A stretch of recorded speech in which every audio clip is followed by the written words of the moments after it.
Hi everyone, I am Jamie from Chainlink Labs, joined by my friend Megan here. Uh, Megan's going to give us a great demo on why you should consider building your project on the Avalanche network. So without further ado, I will let her take the stage. Thanks, Jamie. Hi, everybody. Welcome to the stream. My name is Megan Fitzgerald. I am a developer relation engineer at Avalabs, and today I'm going to be talking about the Avalanche network, the protocol itself, and then if we have time at the end, I could give a demo on how to use CCIP, which is Chainlink's cross-chain implementation protocol, to call contracts from other chains using Avalanche as the base. Could you share my Google Slides? Thank you very much. So here we are. Today is Thursday the 9th, and the Avalanche Network. This is my favorite presentation to give because I love introducing those who might not have a background on Avalanche, teaching them why it's so exciting to me. First things first, if you are in the hackathon or if you're just a developer looking for more information and resources, this is our Linktree link. You could scan the QR code or you could just go to bento.me/avalanche-developers for all of the links to our docs. We have an academy that is more guided learning process if you're looking for some sort of like Khan Academy style learnings, or our docs. There's some Chainlink docs in there, chain settings, faucets, everything you need to get started on your hackathon project is at this link. As I said, my name is Megan Fitzgerald. I'm a developer relations engineer with Avalabs. I work on a team of 6 other developer relations engineers, and we're all here to support you during the hackathon. So if you have any questions at all, feel free to scan the QR code, join the Telegram group, and message any one of us. We're all in there, and we're very eager to help you and see what you guys are bringing to the table. So we're going to start here. What is Avalanche? You may have heard of Avalanche. I would love to know if anybody here has any impressions of Avalanche. Please drop them in the chat, and we can go and look at those. But first things first, Avalanche, we are an open source platform for launching decentralized applications and enterprise blockchain deployments in one interoperable, highly scalable ecosystem. And we like to describe ourselves as a network of networks. Avalanche is not just a monolithic network, it is a network of many chains. And the primary network itself has 3 chains. And no, this is like a pain point for a lot of new developers that we have 3 different chains, but I'll get to that in a second. And I'll talk about why having a multi-chain base layer of your network is going to be so powerful and so important for future adoption. One of the best things about Avalanche is it employs a novel consensus mechanism called Avalanche Consensus, which makes it the fastest smart contracts platform in the blockchain industry, as measured by time to finality. All transactions broadcast on Avalanche's C chain are finalized within 1 second, guaranteed by 2. You can be ensured that your transaction will never revert, and you can be sure that your user experience on your application is great because they're not waiting up to 20 minutes for confirmation times. And as a user of Web2 applications, that even if you open a website and it takes longer than 5 seconds to load, that you probably are going to just give up and go about your day. But the time to finality makes Avalanche Consensus super, super powerful.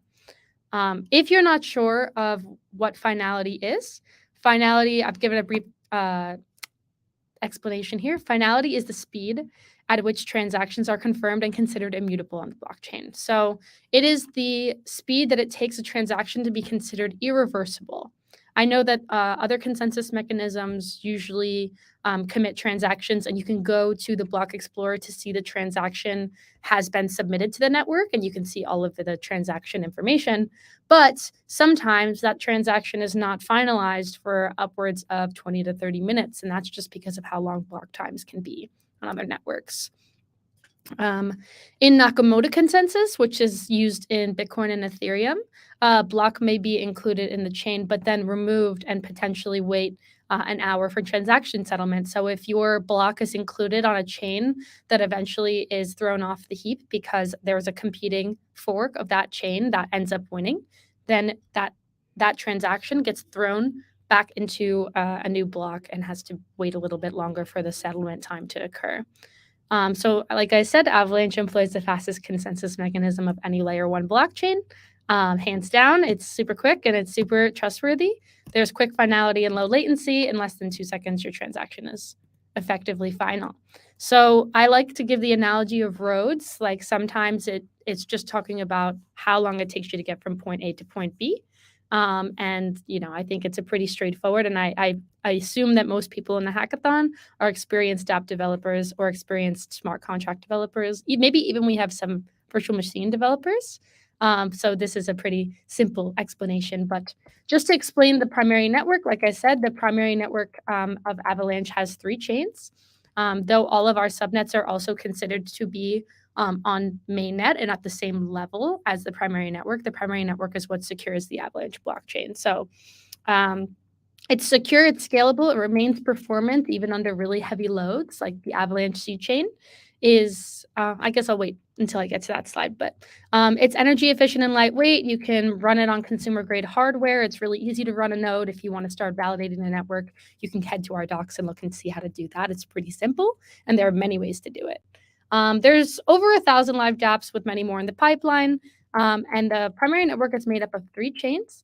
The X chain handles the creation, management, and transaction of assets. The P chain manages the validators and the creation of subnets. And the C chain is an Ethereum virtual machine where you can develop any dApp, smart contracts, and infrastructure that is also available to be developed on any other EVM chain. So if you've had experience using tools like Remix, using Foundry, Hardhat, even Truffle, RIP, you can deploy anything that you've deployed on some of those other EVM chains on Avalanche, and you can expect it to run a lot faster, a lot smoother for a lot cheaper. The C chain is the most important chain, I'd say, to focus on for this hackathon. Like I said, it's an EVM chain that enables the creation and deployment of Solidity smart contracts, high speed, high throughput, and all Ethereum developer tooling is available on the C chain. So tools like ThirdWeb, tools like RainbowKit, all of these tools that have already been created for dApp development can help you deploy smart contracts and infrastructure on the C chain. So why does Avalanche have many chains? Avalanche has many chains because we believe that not everybody's application wants to share block space and share demand for gas with other applications, right? So if you have a game, a Web3 game that you want to build, but you want to make sure that no matter how many users, if you reach 1 million users one day, or no matter how many users somebody else's game has, you want to make sure that that traffic doesn't affect your application. Or maybe you want to have your own gas token because you want to be just like the one who controls how the blocks are built and how the competition for block space is. You can deploy a subnet, and then that subnet runs its own chain with its own block space. So you don't have to share that with anybody, right?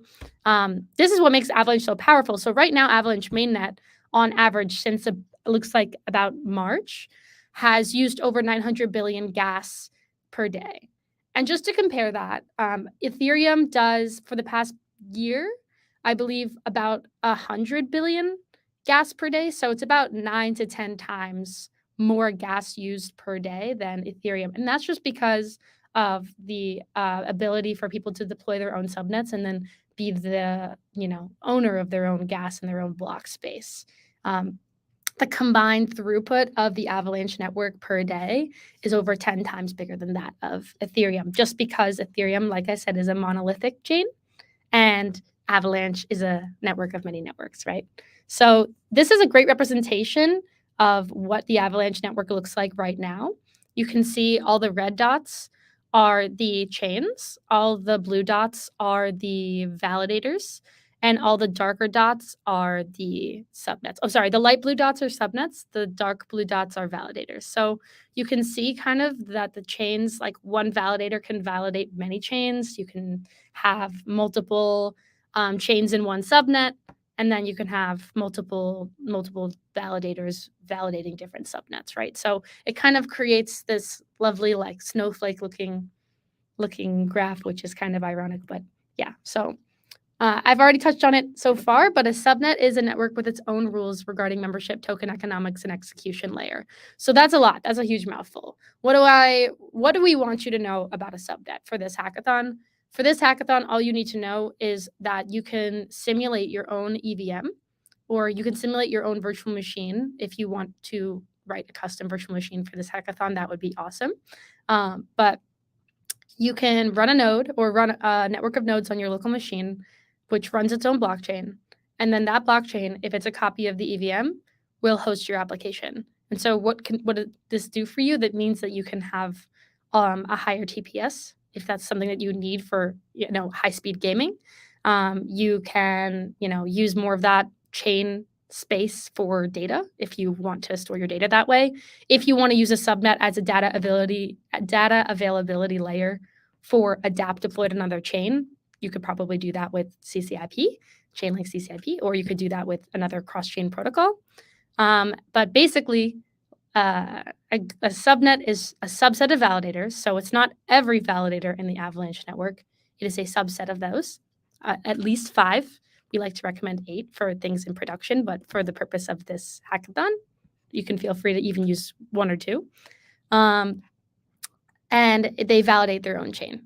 So the creators define their execution logic, how the chain runs. That's the virtual machine layer. If you don't want to get into that, you can just fork any virtual machine that you like and then deploy it that way. They set their own fees, manage their own state, handle their networking, and ensure their security.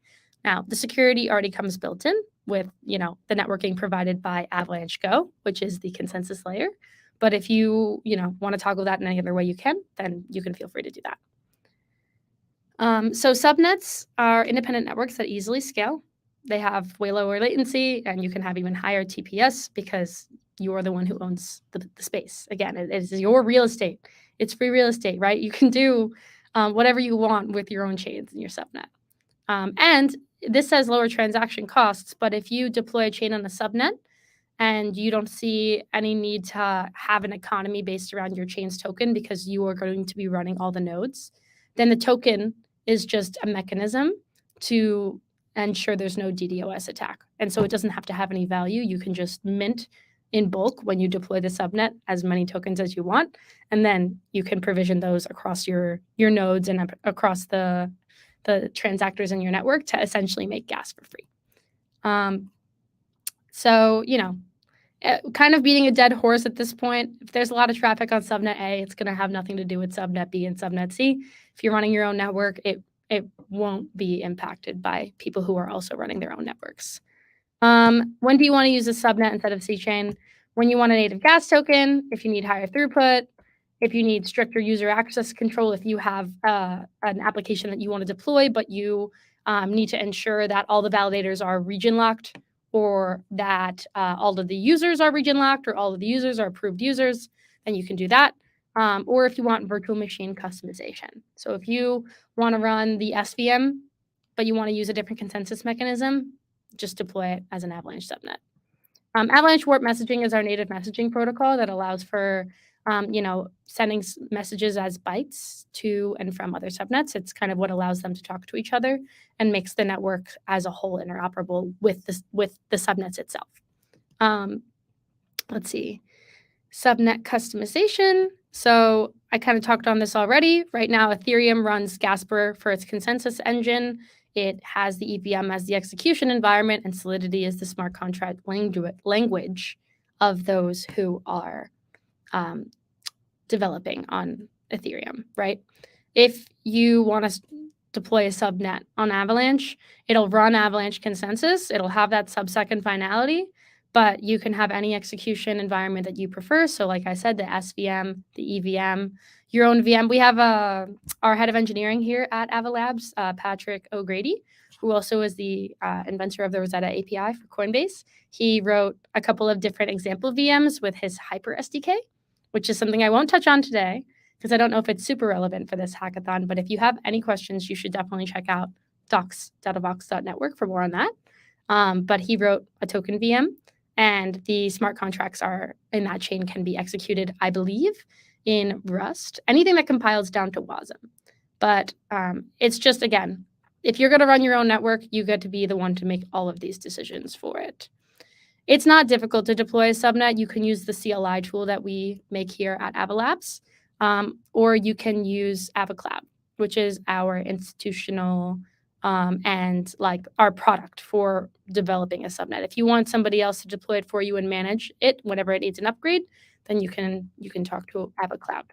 And the precompiles are Again, I'm not going to get into this, but the precompiles are the interfaces of the subnet that basically give you that access control as to like who manages the fees, who's allowed to transact, who's allowed to deploy, who's allowed to mint the native token, and how to manage the rewards for those that validate your subnet.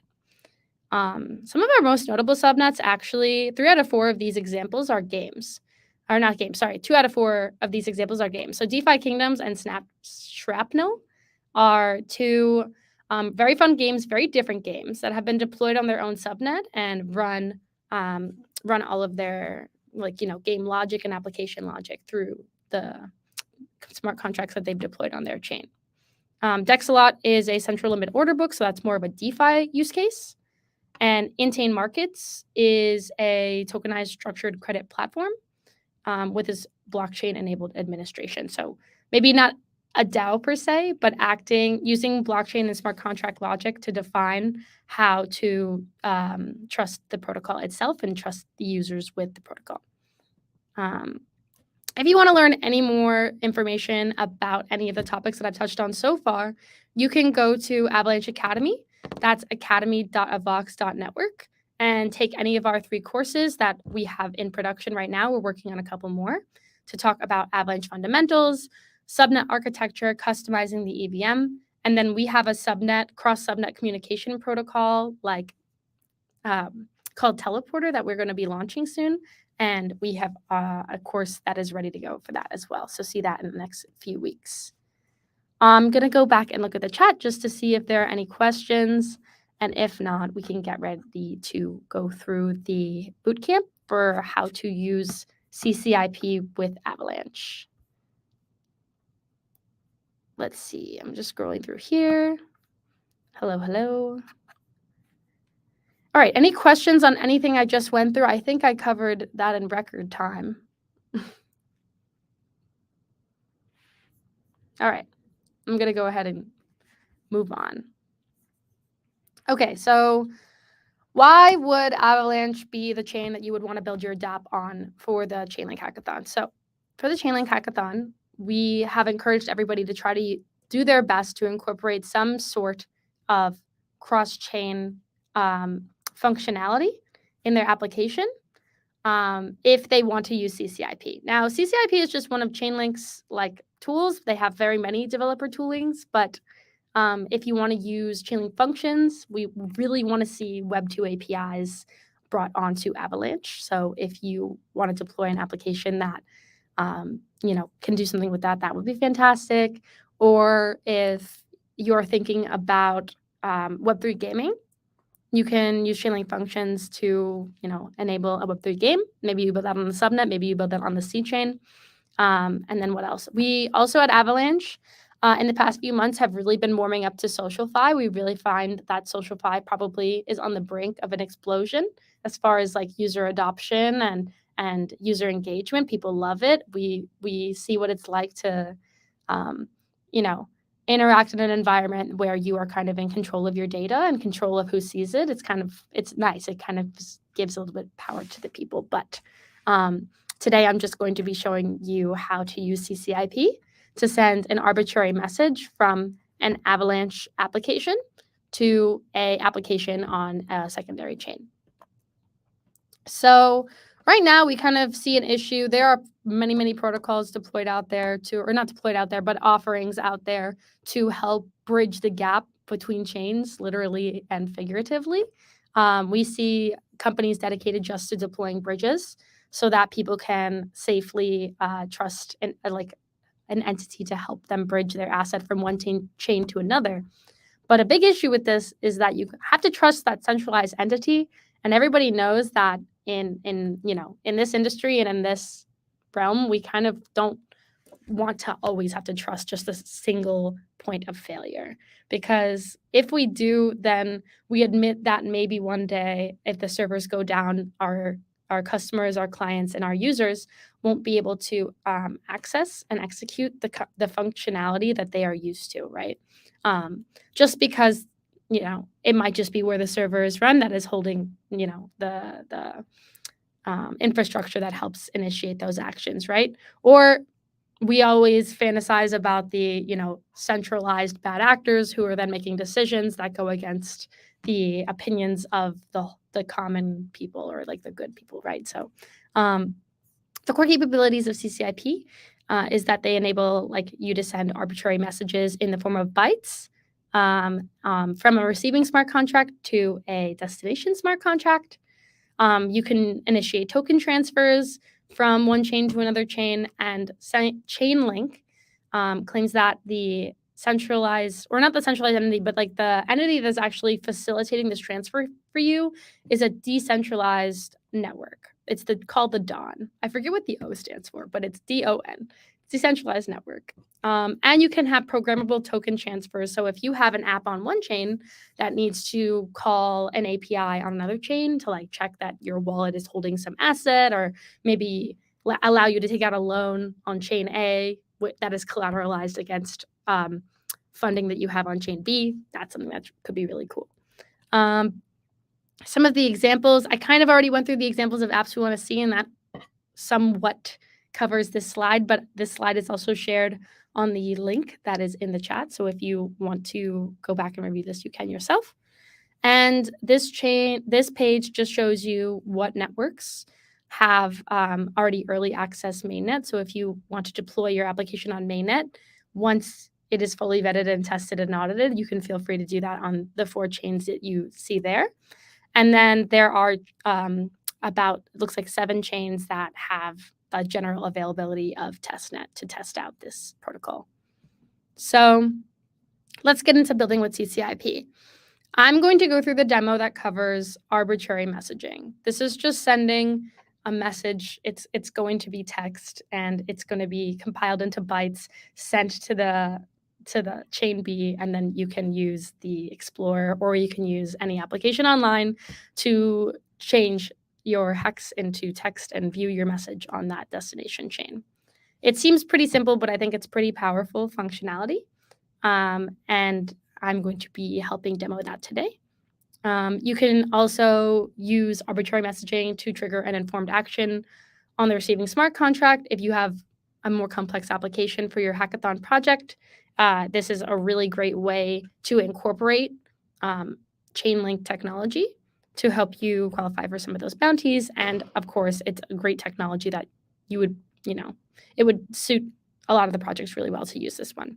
So the high-level steps of the demo that I'm going to give is, first, we're going to deploy a contract on a source chain. The source chain will be Avalanche Fuji. Then we would add the destination chain to the allow list. Then you deploy the identical contract on the destination chain. For this demo, I'm going to be using ETH Sepolia because that is the testnet token that I have currently available to me. And then you add the source chain to the allow list center. The source chain is Fuji. Then you can add the source chain to the allow list source. These are 2 separate fields and 2 separate functions that basically whitelist that contract that you've deployed on your source chain to send messages to you. So there's a lot of security built into this protocol, which is great. Then you have to fund the source chain contract with either Link token or the native token of the source chain that you deployed the contract on. So since we're deploying our source chain contract on Avalanche Fuji, then you can fund it with Fuji Avox, or you can fund it with Link. I'm going to just fund it with Fuji Avox because that is what I have at my disposal. Then you would send a message from the source chain to the destination chain using the function that you've deployed in your smart contract, and then you'll be able to confirm that on the destination chain. So this is kind of a simplified architecture of how this will work. If there are no questions, oh, thank you, Acid. Dawn is the decentralized Oracle network. I feel like I should have been able to guess that. Oracle, like, it's kind of Chainlink's bread and butter, right? Oh, I see a question in the comments. Let me see. How do you use a teleport to communicate from a subnet with a Chainlink Oracle on C-Chain? So I don't believe that is possible because Teleporter is a protocol that is supposed to enable token transfers and arbitrary messaging from subnet to subnet on Avalanche, whereas for CCIP, this is just enabling you know, arbitrary messaging and token transfers and like other transfers of information and value from one chain to another. So by one chain to another, I mean one network's chain to another network's chain. And it's entirely dependent on the chains that Chainlink has decided to set up the routers for and connect the DON to. So that is going back to this earlier slide. That is the primary chains on all of the networks listed here. So it seems like it would be on Ethereum, on Avalanche, Polygon, POS, and then Optimism, which is a layer 2. And something that's really important to note, actually, before we get into it, is that if you are using CCIP, when you send a message or some sort of value from the source blockchain over here, it will not be like given to the receiver or given to the other end user until that transaction is finalized on the source blockchain. So basically that means that if you are sending a message from Ethereum to Polygon, you're going to have to wait for that transaction to be finalized on Ethereum before the DON even tries to execute that on the destination chain, meaning that it won't be like I'll be able to have, a group chat with a bunch of people on Ethereum and on Polygon, because, the message is going to be sent every 20 to 30 minutes. So it's not really, you can't really do anything kind of fast that way. It's not going to be a fast transfer of value or assets. It's going to be slow. But if the source blockchain is Avalanche and the transaction is effectively finalized in less than 2 seconds, then you won't have to worry about this because it'll be, fairly seamless. So let me make sure there's no other questions. Is it possible to access Chainlink services from a subnet? That is actually a question that I have to go back to the Chainlink team. I'm pretty sure the answer is no, because if I wonder if I exit here and I go to the docs, which is what we're going to have to do anyway.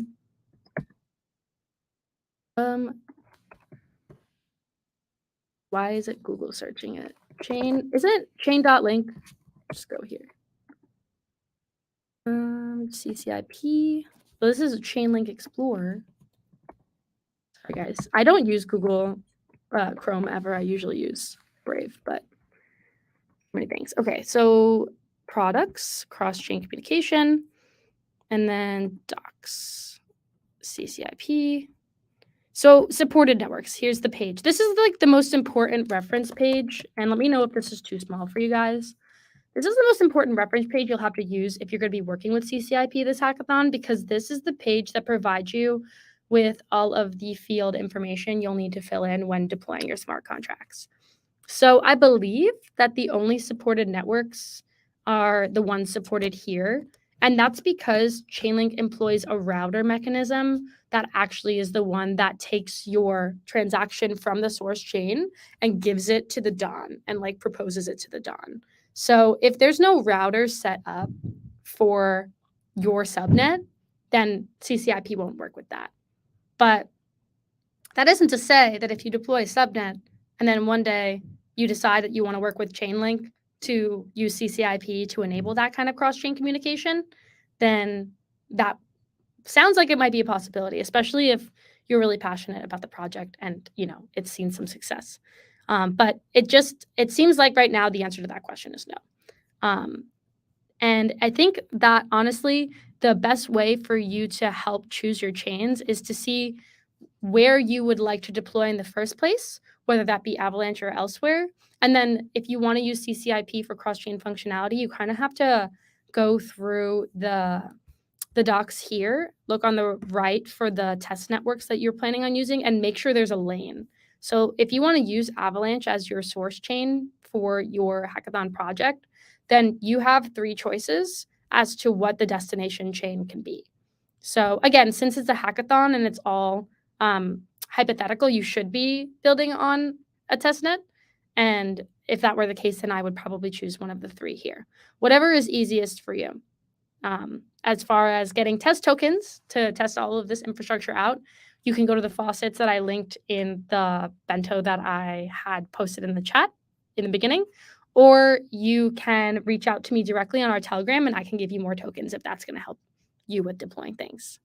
Let me just go back and check again. Could you guys see that? I wonder. Yes, perfect. Thank you for posting all the links, Nick. So that's very nice of you. Great. Glad I could help Frost. Okay, let's see. All right, headed back. Let's get into it. So the guide that I'm going to be following is here. It's called Send Arbitrary Data. So I wish I could, I'm going to send this link to Jamie, who's helping me run this chat. And he can post that in there for you guys, because I do not have StreamYard hooked up to my YouTube channel, because I do not have a YouTube channel. Okay, so we're going to be following this tutorial to help us today with the actions that we're going to be doing. This tutorial has like to sending a string of text between Ethereum Sepolia and Polygon Mumbai using CCIP. We're going to use Avalanche as the source chain and Sepolia as a destination. And we're doing that, one, because I'm deploying my application on Avalanche, and two, because we wouldn't have enough time to finish this tutorial if we use Sepolia as a source chain. Again, it would take 20 minutes for the message to be finalized on Sepolia before it would even get sent to the Dawn, which would then send it to Polygon. So you can come to this page, you can scroll down, you see this Solidity contract, and then the Chainlink docs people are very smart, and they included this button, Open in Remix. So you can click there. This app will be up. Why are they updating right now? Middle of my presentation? We'll skip it. Decline. Thank you for the tour. And then I'm going to save this because I like to come back to things. So we'll call it Constellation Demonstration.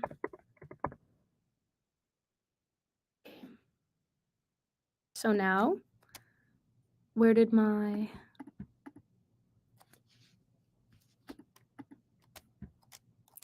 Has it deleted it? I'm sorry, guys. It's like 2 minutes into this. Okay, back to here. We are going to name this whatever we want. What did the Chainlink people name this file?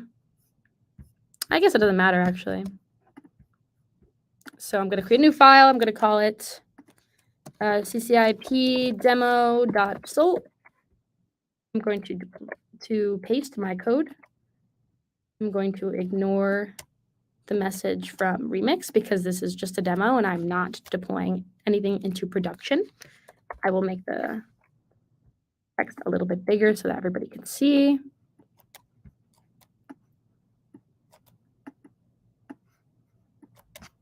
Okay. Now we are going to compile it. The green check mark means the compilation was successful, which is great. We're going to make sure MetaMask is logged into. All right, give me 1 second. I have to get that password.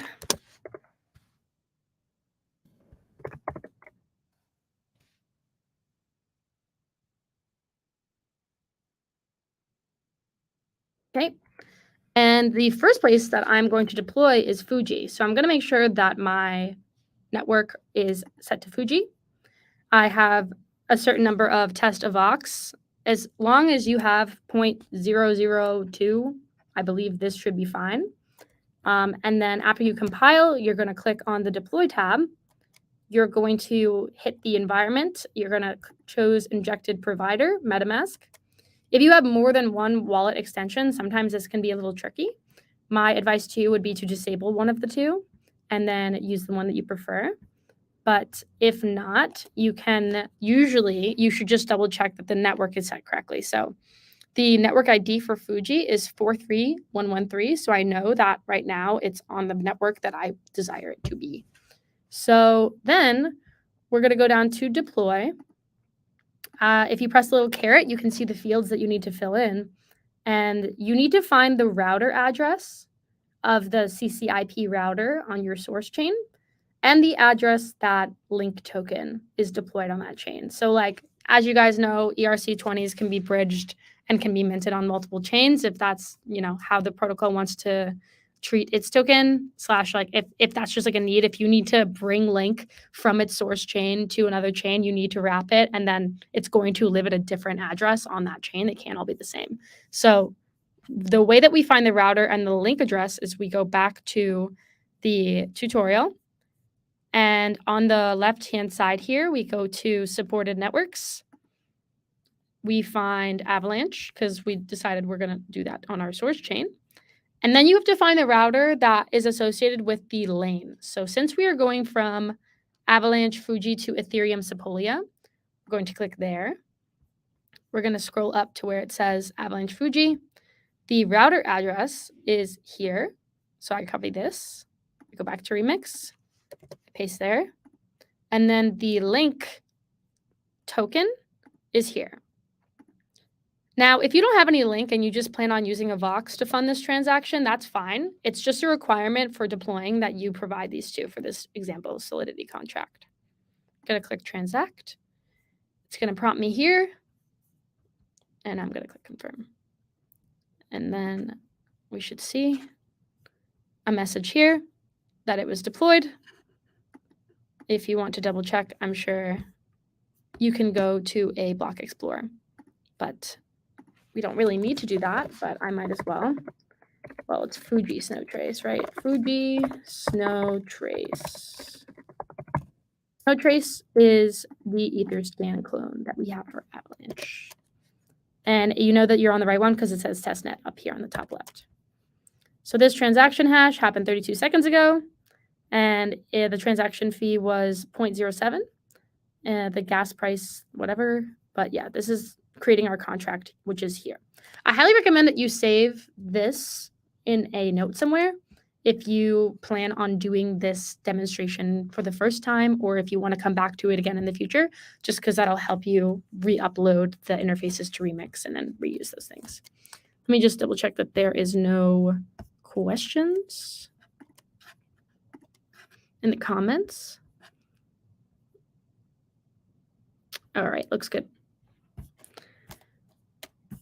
So we've deployed our contract. Now, the next thing that we need to do, according to my presentation, is we need to add the destination chain to the allow list destination. So the destination chain, like I've said a million times, is Ethereum Sepolia. So we go to Ethereum Sepolia lane. We look for we go up here. The router address is this address right here. We bring that over to Remix. We see our deployed contract down here on Fuji. And then we have to allow list the destination. The destination address of the contract was the one that we copied from the supported networks page on CCIP docs. And the allowed Boolean should be set to true. So we click Transact. Make sure you are connected. Oh, it said error encoding arguments. Oh, it's the chain selector. I'm sorry. I put the address. I meant to put the chain selector. So the chain selector is this integer right here. Not integer, number. Okay.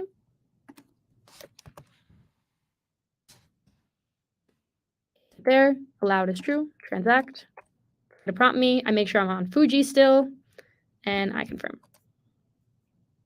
And we will see the transaction is confirmed. Okay. So after that, we will go into MetaMask. We will change our network to Sepolia. I'm using Sepolia. And we want to find the router address for Sepolia and the link address again. So this is where we actually take the router address shown here under Ethereum Sepolia's config. We paste it here. And then the link address is right here. And we paste it there. So ensuring that I'm on Sepolia, I transact and I deploy the same exact contract to Sepolia. Sepolia is busy, so the gas prices are a little higher than normal, but it looks like I should hopefully be able to afford it. And then we'll just wait for the transaction to show up here. It looks like it was a success. Let's look at it on Etherscan. Pending. Okay. Well, I think it's probably good enough. Then let's go down. So the second contract that I deployed is the one I deployed on Sepolia. This is why I think it's important for you guys to just copy the address at which you deployed your deployed your contracts, because this part gets very confusing since it's not clearly labeled which contract is the one that you deployed on each chain. Because they also, like, since it's the identical contract, they have the exact same functions on both, so it can be kind of confusing. So we'll open up the options here, and the next thing that we want to do is we want to add Avalanche as the source chain to the allow list sender, and we want to add Avalanche as the source chain to the allow list source fields. So the way that we do that is we go back to Remix, we go to this function allow list sender, we get the address of the contract that we deployed on Fuji, we paste it here, and we write in the Boolean true. So making sure I'm still on Sepolia. Confirm. Let's hope it worked. Pending.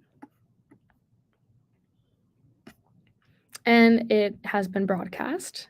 So we'll take the same values, I believe. Oh no, the source chain, we need the source chain selector. Yeah. So we'll go back to the supported networks page. We will go to Avalanche Fuji, not mainnet. We'll take the chain selector, go back to Remix, paste it here, and then true for allowed as a source chain. So again, this is a Sepolia transaction, so make sure that you are still transacting from Sepolia. Confirm. We're going to wait. We're going to see pending. Let me go back and see if there's any questions.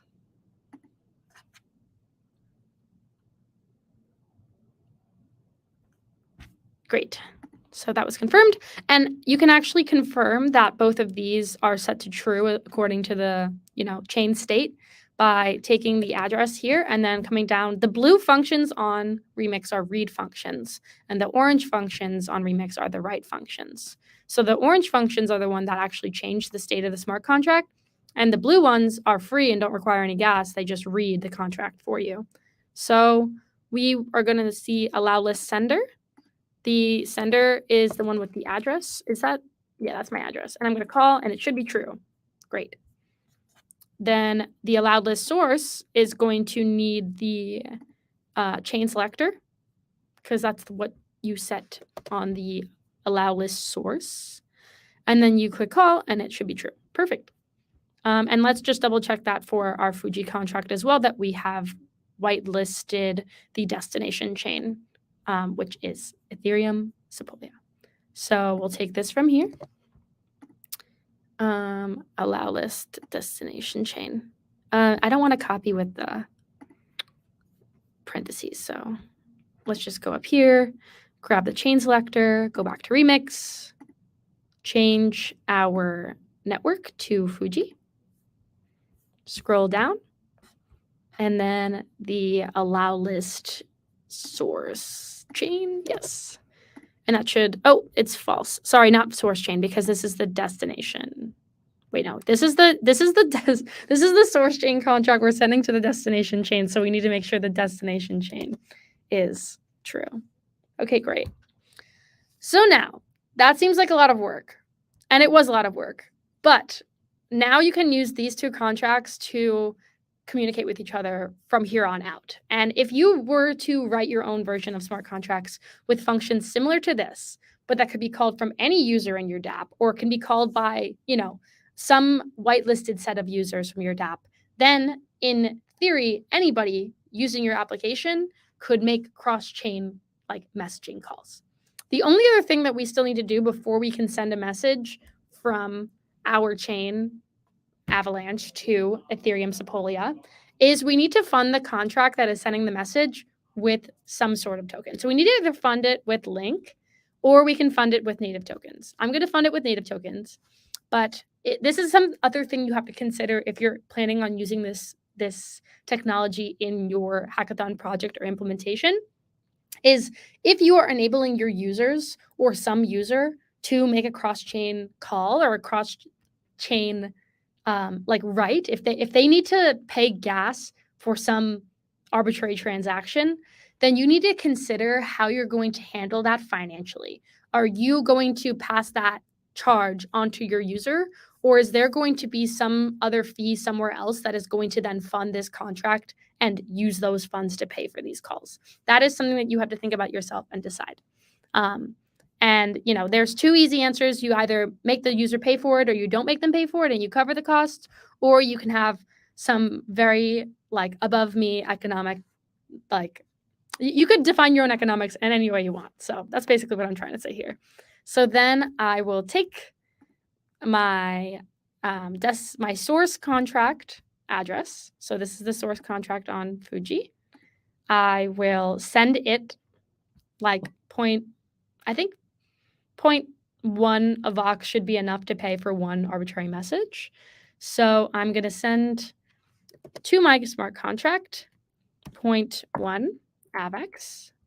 And this is, again, Fuji, not real funds. It's fake funds. Next. And then it should confirm. And it should have been finalized by now. Honestly, MetaMask is not as fast as the Avalanche network. So I guess it's already past time and I can't really prove that to you guys, but we can go and look at my address. Yeah, so it was confirmed 15 seconds ago, which is basically when I sent it. But yeah, okay, so my contract should now be funded. We can double check that by getting the contract address here and looking at it on Fuji Snowtrace. Is this my contract address? No, this is. So we transferred in 0.1 Avax, so now it holds 0.1 Avax and it can pay for our messages.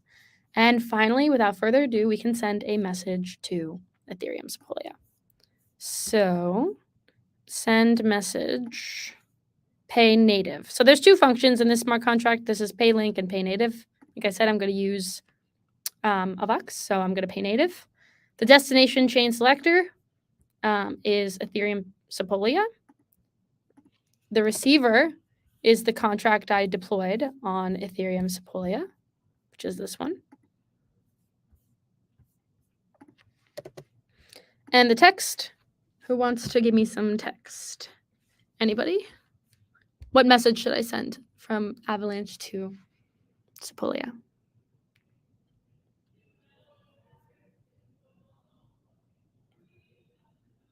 I should ghost them?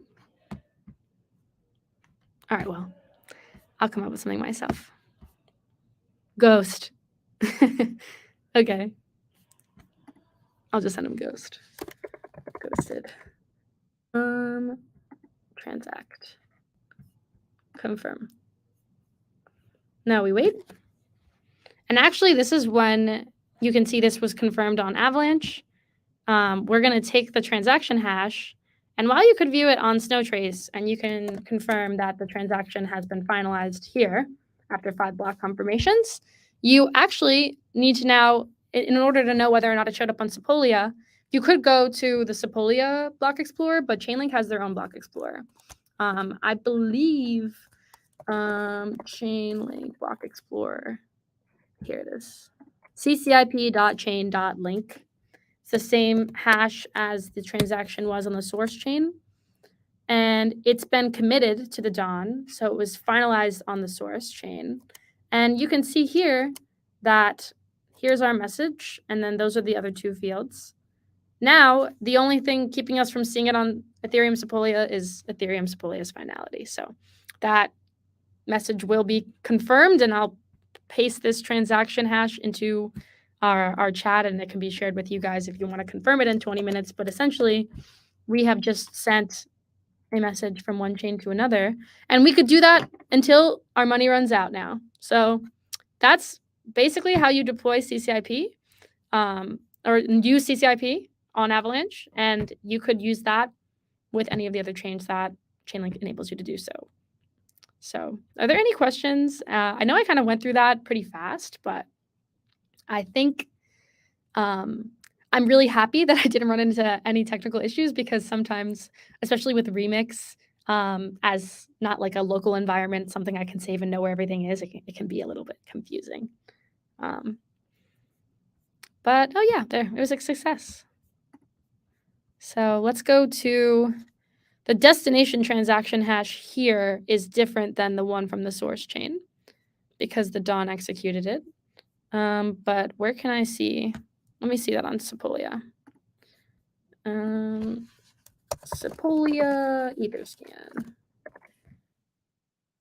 The transaction hash up here. Here is the transaction hash. And where are more details?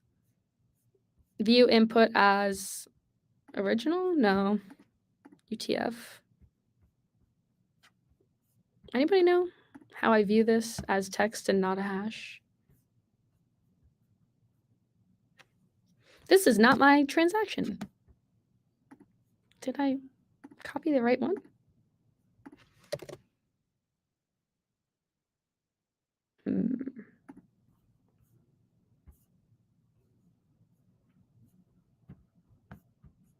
This is my transaction.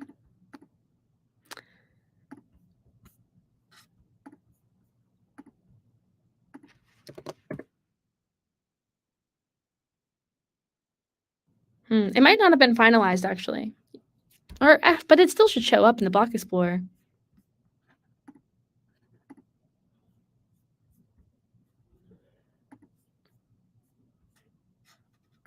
Maybe I just don't know how to decode. Maybe it should be this one. Decode input. Decode input. Oh, thank you.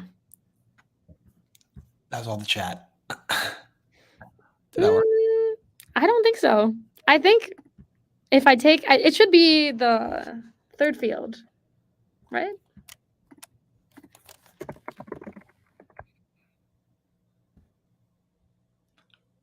This was a classic jinx, Megan. You said, I'm so glad I didn't have any technical difficulties today. Oh, Jesus Christ, right? It's my fault. This is not correct. This is me just not knowing basic types, honestly. Where is it?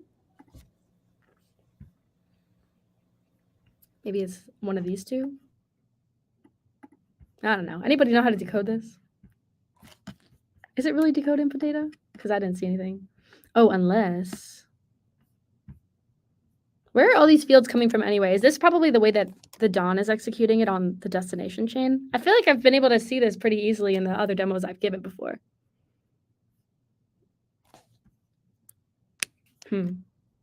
Any help, chat?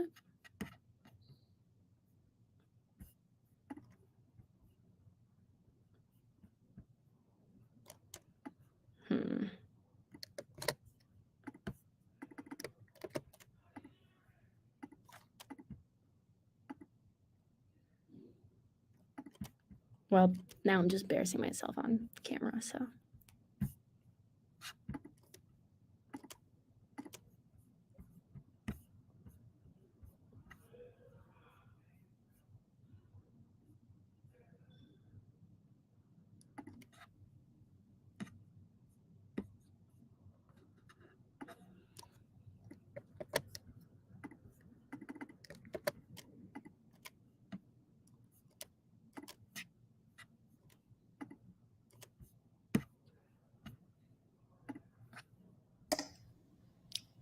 You've been ghosted. I've been ghosted. All too familiar.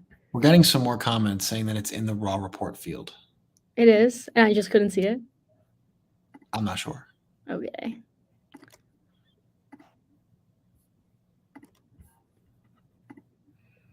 It's this one. Is it? This is long.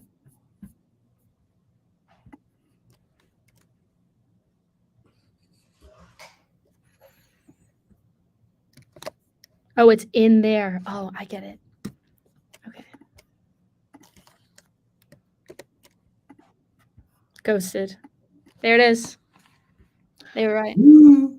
Woo. Thanks, Chad. Okay. Any other questions from anybody? Now that we got that sorted.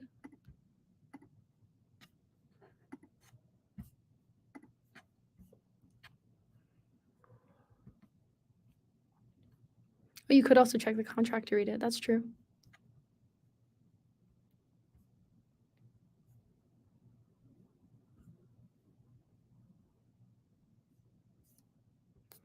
All right. I think that if there are no more questions, then I'll stick around for 5 more minutes in case anybody wants to ask when everybody else leaves the chat. But it was a pleasure. And please join the Telegram group. I'm going to put that back on the screen because if you have any questions during your development, me and my coworkers would be ecstatic to help you guys out with that. You can also, at this link, check out any other resources for like learning from scratch. If there's something you're more interested in that isn't related to this presentation, you can almost definitely find resources there for that. And again, my name is Megan Fitzgerald. Please follow me on Twitter. Follow the Avalanche community on Twitter. We're so happy to see you guys. And we would love to know what you're building with, even if it's not related to anything I talked about today. So.